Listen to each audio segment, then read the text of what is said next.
Hi, welcome back to Faith is Confidence. I'm your host Daniela, and today we're going to be going over coveting. What even is that, how to overcome it, and how we can just trust in God's plan. Before I go over that though, I'm going to be telling you guys my highs and lows because that's what we do on here. So, high of the week would have to be that I was able to go on a little trip with my friends. It was really, really nice. I guess not a trip, but like a day I got to hang out with them and go to the mall like by myself. So that was really, really nice. Like, I feel like I'm adulting finally. And then for the low of the week was, right now we have no groceries. I literally have to go today.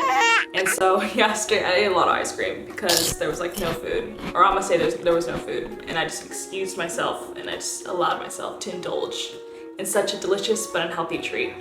But it's okay. It was just for a day. We're back to being healthy, right? Stay healthy, guys. That's something. Your health is important, and that's something that I'm going to be encouraging you guys to do every single video, honestly. Moving on, we're gonna start discussing what is coveting and how to overcome it. So, coveting, I'm literally gonna get you like what the actual definition of coveting is. It says, yearn to possess or have something, like a desire or want, something that you don't have already that you really, really want, and basically will do anything to get it. Which is not good. Why? Because we're supposed to be content with what God gives us, but we can still desire stuff, of course. But it's wrong if you start doing whatever it takes to get it. Why is coveting a sin? Okay, I'm gonna read you a verse, Exodus chapter 20, verse 17, which says, "You shall not covet your neighbor's house. You shall not covet your neighbor's wife, or his male or female servant, his ox or donkey, or anything that belongs to your neighbor." See, that yearning to have what that other person has leads to malice intentions. A lot of us, we see friendships as something transactional when it's not supposed to be. Like, what is for you will be for you, and I believe that. Like, whatever God has for you, He will bring to you. Obviously, you're gonna have to be a trailblazer and work your butt off to get it. But some things are not supposed to be for you, and some things are supposed to be for you. Desiring another life leads to discontentment. And for example, there's a higher society,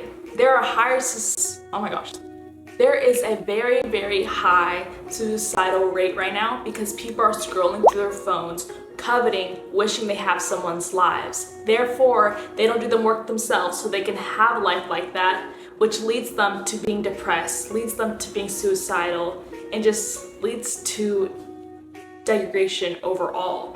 That's why we're supposed to live in our own life, be present in the moment, and thank God for what we have now and what we're working towards in the future. That is a blessing that we have, that we can work hard for the Lord and we will eventually reap the rewards from it. Maybe that $20 is not for you. Sorry, not 20. Maybe that $20,000 is not for you.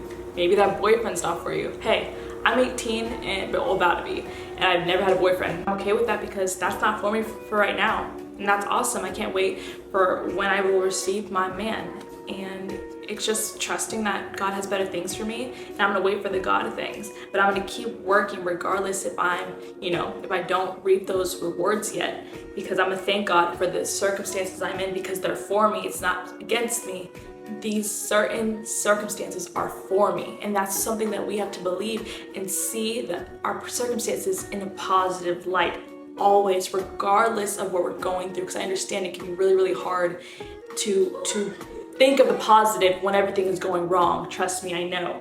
But we have to look on what's above. Who do we serve?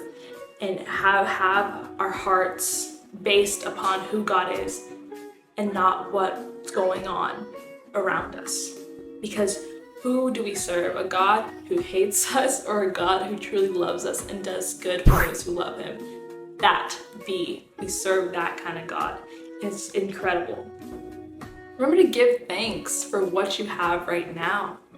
This life, this exact moment, you will never have that again. So be thankful for you being in this waiting season. Be thankful that you don't have it all figured out. You get to do that throughout your life. It's okay that you don't have the life of so-and-so. It's okay that you don't have the exact house as so-and-so. It's okay, because the thing is, this is not our home regardless, so we can't be getting shaked up if we don't have those things. We can work towards them, and we can maybe get those things, which is awesome. I can't wait for you to get that dream house, I can't wait for you to have that certain thing. But our focus can't be entirely just on that certain thing, because then we're creating idols. We are meant to live lives that serve God, that allow us to live a life of peace. So maybe you don't have that certain thing, but God is withholding it from you because you will idolize that certain thing. And maybe He doesn't give you that certain something because you're not supposed to. And you have to find peace in knowing that that's okay. Understand that you need to trust in God's provision for your life. He's doing good things in your life. In your life.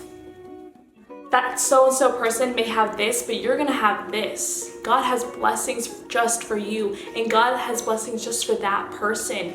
You don't need to go and try to steal that girl's boyfriend. You don't need to go and try to steal that guy's blessing, that person's blessing. You have your own blessings. God is that powerful. God is that big. Stop putting Him in a box. Stop believing that God doesn't want good things for you. He wants good things for you, but in due time. So stop living in dissatisfaction. Start living in the now. Start living in peace, knowing that this is just a season. I have better things coming my way. This is just a season because this is bringing me to the path I'm meant to go on, because everyone has their own path. Look at your path. Look at Jesus. Don't look at someone else's path, because that's just going to take you the long way to your actual destination. I don't think you want that, right? So continue looking at your path, continue running your race. Don't be lazy too. Because I hate how some Christians will be like, oh, what's for me is for me, and they won't work for it. God wants you to work. You are meant to work. So work hard. If God has put that desire in your heart, work hard. But don't do deceitful things to get that certain thing. Work within the boundaries of God and continue to do good while you're working towards that certain thing. You don't have to live in strife, envy, fear, any of those feelings. You can live in the positive feelings while you're in the waiting season. You can live in contentment while life is going south. You can live in contentment. You have to believe that. For example, if we look in the Bible, Paul was in jail. Paul went through hell. Paul died in prison. He was executed. I hope I'm right, but yeah. But he still had peace with God. He still found contentment. He's the king of contentment, honestly, other than Jesus Christ. But I'm just saying, like, crazy. I don't know if I could do that. But God does test our faith before He gives us the good things. God does test our position. He wants to know if we're ready before He gives us the blessing. He's preparing you for that certain thing, but you need to do good in this season right now. You need to do good in the valley so you can get to the mountaintop. So how are you going to live out this season? Are you going to live out the season faithful to God? Or are you going to live out the season faithful to yourself, faithful to your chains, faithful to your sin, which will only continue to leave you down here?